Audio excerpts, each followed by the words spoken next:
He says, what is your opinion of Jadeveon Clowney coming back? Well, I've long admitted when it comes to Jadeveon Clowney that I have a soft spot for him as a football player. I found him to be, through a lot of his career by NFL fans, terribly underrated as a player because of the fact that so many fans to me just get caught up on the number one overall pick and what people thought he should be coming out versus what he actually is.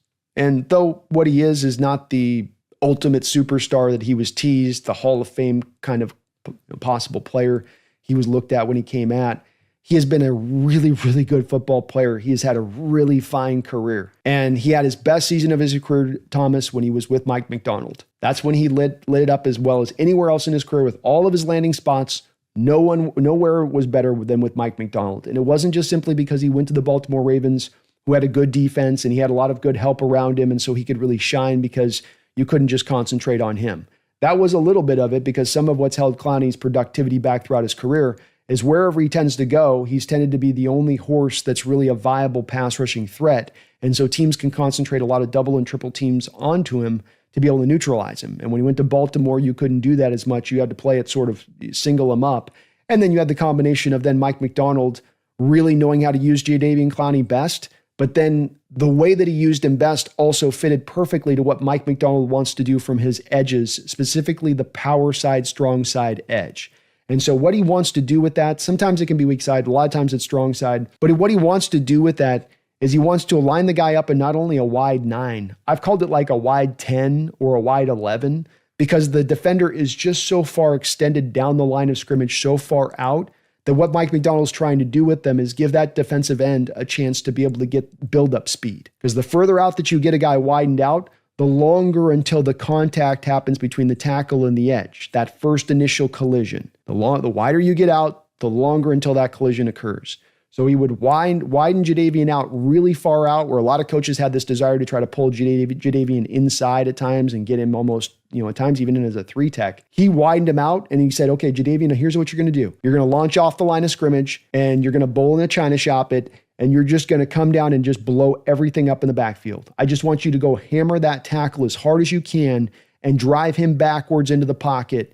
And I just want you to just do that over and over and over again. And tackles just have an insane problem with it because Jadeveon can convert explosiveness to power when you give him those couple of extra steps to get the build-up speed going. And so, it's a thing where he fits so perfectly here. He had his best year. He's not going to cost a lot of money.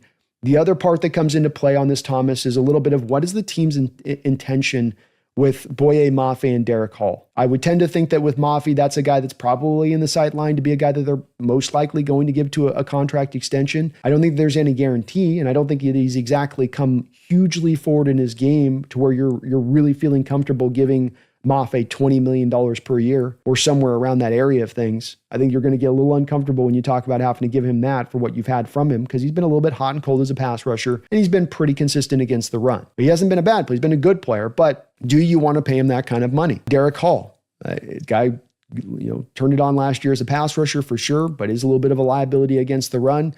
Is he a part of the long-term plans? And so a little bit of this is you sort of trying to figure out where your roster stands with these current edges and what your intention is to do with them long term. And I think that if you were to bring in a Clowney, it would probably then signal that there would be another move that you would look at making on the other side of it, which would be probably moving one of Mafe or Hall at that point. Because Mafe is going to be a free agent after this year. If you don't sign him to a contract extension, you potentially then just let him walk. So is there a move you could make where you bring in a Clowney who's more of a pure fit to the defense and what he brings to play and able to just cook out there in this defense? And then you can also then move one of your assets on the edge to then go and reinforce maybe another position. Is there a team out there with maybe an outside cornerback that you like, that you could flick a Derek Hall for a outside cornerback? Maybe you would just flick it for a pick in into the future draft next year.